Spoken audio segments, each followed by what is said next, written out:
This afternoon's program actually consists of a final panel at the end of the afternoon, but before that of 3 parallel sessions. And we asked the 3 persons who lead these sessions, 2 of them digitally and 1 here physically available, to present their parallel session to you. So you are actually able to make a decision which you would like to attend. And the good thing I can tell is that we made this switch from Zoom only to Zoom hybrid with the new Hopin platform, which enables that you can switch between these different parallel sessions. So you can also take a bit of best of both worlds. Of course, we hope that there's not too much switching, but you are able to decide yourself, and we are not going to dedicatedly send you to one parallel session while you would have loved to also have a bit of feedback from the others. First of all, I would like to give the floor physically to Marcin Dubrovsky. He is here available in Amsterdam, and he is going to let's say, present his parallel session. And he is an assistant professor at TU Delft at the Faculty of Architecture in the section of Spatial Planning and Strategy. Marcin, perhaps you can explain shortly about the sub-session this afternoon. Thank you, Arjen. Good afternoon, everyone. My name is Marcin Dubrovsky. And I wanted to just make a short pitch about one of the sessions that we'll have in the afternoon, entitled Assessing Circular Economy Transitions. And during this session, we will essentially be doing 3 things. We will, present our assessment tool for circular economy transitions. But why is this tool necessary and needed? Well, first, we'll try to answer the question in the session. What does it take to actually enact such a transition to circular economy? What is needed to create an enabling environment for circular economy transitions? Where do we even begin this process? And then also, how do we know how to progress on it, what the stages are? The second thing that we will be discussing and also engaging you in this discussion is how do we know that we are moving in the right directions? How do we know that we are progressing towards circular economy?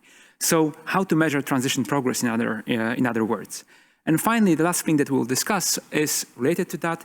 What are the barriers for these transitions?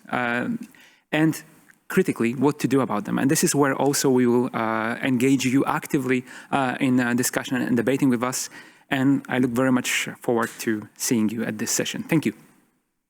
Thank you very much, Marcin, for this short introduction and pitch. And I think it's a very interesting session to follow, as are all 3, of course. Which brings me to the second presentation, which is Sue Ellen Taalman. We met her before in the panel, and Sue Ellen, now you come to your planned action of this afternoon. Can you please give a bit of an intro to your parallel session this afternoon? Yes, I will do so. So the session is entitled Sustainability Assessment of Eco-Innovative Strategies. To my opinion, there are some keywords in that title, and the first one is sustainability. And I hope I'm not telling something new if I say that sustainability focuses on meeting the needs of the present without compromising the ability of future generations to meet their own needs. So this is lately a very well-known definition, but also a very debated definition, as it's quite vague, I must say. However, more clear is the concept of people, planet, and profit, or in other words, the 3 pillars: social, economic, and environmental. And that is exactly what we aim to do in REPAiR, to look at the performance of waste and resource management from those 3 angles. So on top, we also analyzed spatial differentiation and digged into different impacts at a local, regional, and global scale. Another important keyword in that title is, to my opinion, assessment. You have quantitative and qualitative assessment methods, and we have favored the quantitative ones based on real facts and figures and data, a lot of data. This is a more robust way of assessment, leaving less room to speculation. And it leads me to a key achievement I like to mention, which is the development of the framework. We have also seen that before by Alex's presentation. And it will be explained more in detail in the parallel session even. The title of the session ends then with eco-innovative strategies. So the idea in REPAiR was that local stakeholders were involved to analyze the current way of treating waste, and we call it the status quo or a reference scenario, but also to brainstorm about potential solutions to problems we are currently facing.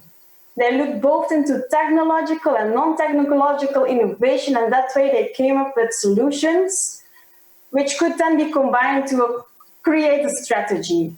We have not only applied the framework to a status quo, but equally to many solutions and strategies, and this for 6 European case studies. So in the session, we will highlight the results of Amsterdam and Ghent, and we will provide also some take-home messages, which are based on the results of all the cities involved. And the very last part of the session is reserved to have a discussion on the transition from decision support to policy implementation. We have there 2 key speakers invited to trigger the discussion.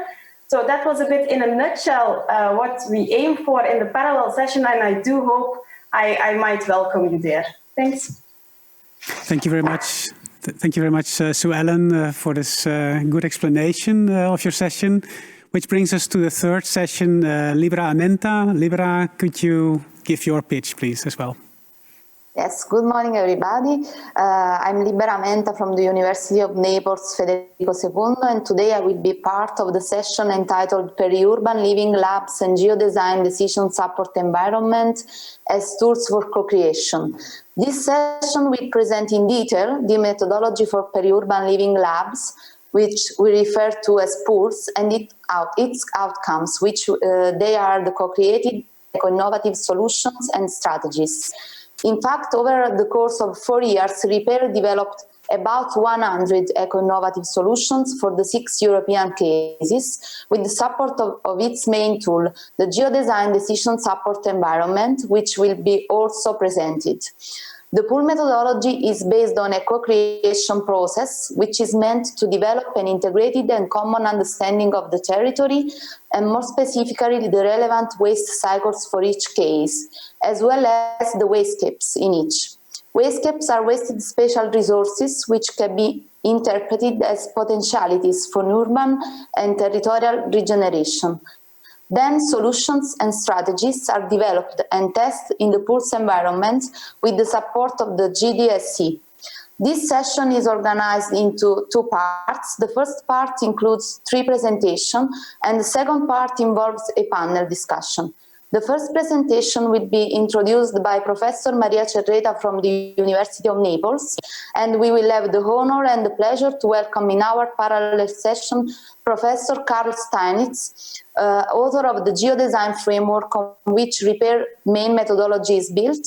Karl Steinitz is the Alexander and Victoria Willy Professor of Landscape Architecture and Planning, Emeritus at Harvard Graduate School of Design, and Honorary Professor at the Center of Advanced Spatial Analysis, University College London. He has been honored as one of the Harvard University Outstanding Teachers. Professor Steinitz is the principal author of Alternative Future for Changing Landscape and author of a framework for geodesign. He has lectured and given workshops at more than 150 universities and has several honorary degrees. Then 2 other presentations will follow. The first one will be about co-creation methodology in PULS by Dr. Anna Attademo, also from the University of Naples, and by myself. And we will explain the background knowledge on which the iterative PUL methodology has been drafted. Furthermore, we will show step by step the co-creation process of peri-urban living lab, as we saw, organized in 5 phases. The co-creation process is aimed at developing a catalog of eco-innovative solutions, which is specific for each case study. In the PULS, local teams discuss and test the proposed eco-innovative solution and strategies feasibility, using knowledge coming from various and specific disciplines with the involvement of all stakeholders, and by deepening and understanding the development of solutions and strategies. The catalog of solutions that is completely accessible online will help decision makers to implement a transition to a more circular model in peri-urban area and for boosting the innovation process. The second presentation is entitled GDSC Functionalities and Results from Multiple Cases by Dr. Gustavo Arciniegas from GeoCol. In this presentation, we will go deeper into the structure and functionalities of the GDSC, which is an online tool designed to support workshop sessions where small groups of participants follow an iterative process to cooperatively develop strategies for a more circular economy with a special focus on waste and resource management. The GDSC has been utilized in various workshop series as part of the case-specific pools proposed in REPAiR, and has been designed as an open-source tool that can be used for workshop setting and research questions also outside of REPAiR. Finally, a roundtable moderated by the scientific coordinator of REPAiR, Dr. Alexander Vander from TU Delft, will welcome participants from REPAiR and other related projects, which will reflect on the participatory methods developed during REPAiR. Participants of the roundtable will be Gustavo Arciniegas, Anna Tademo, Michele Campagna from the University of Cagliari, Maria Cerreta, Giulia Lucertini from University of Venice, Karl Steinitz, as we said, and Dirk Wascher from SUSMetro, and myself.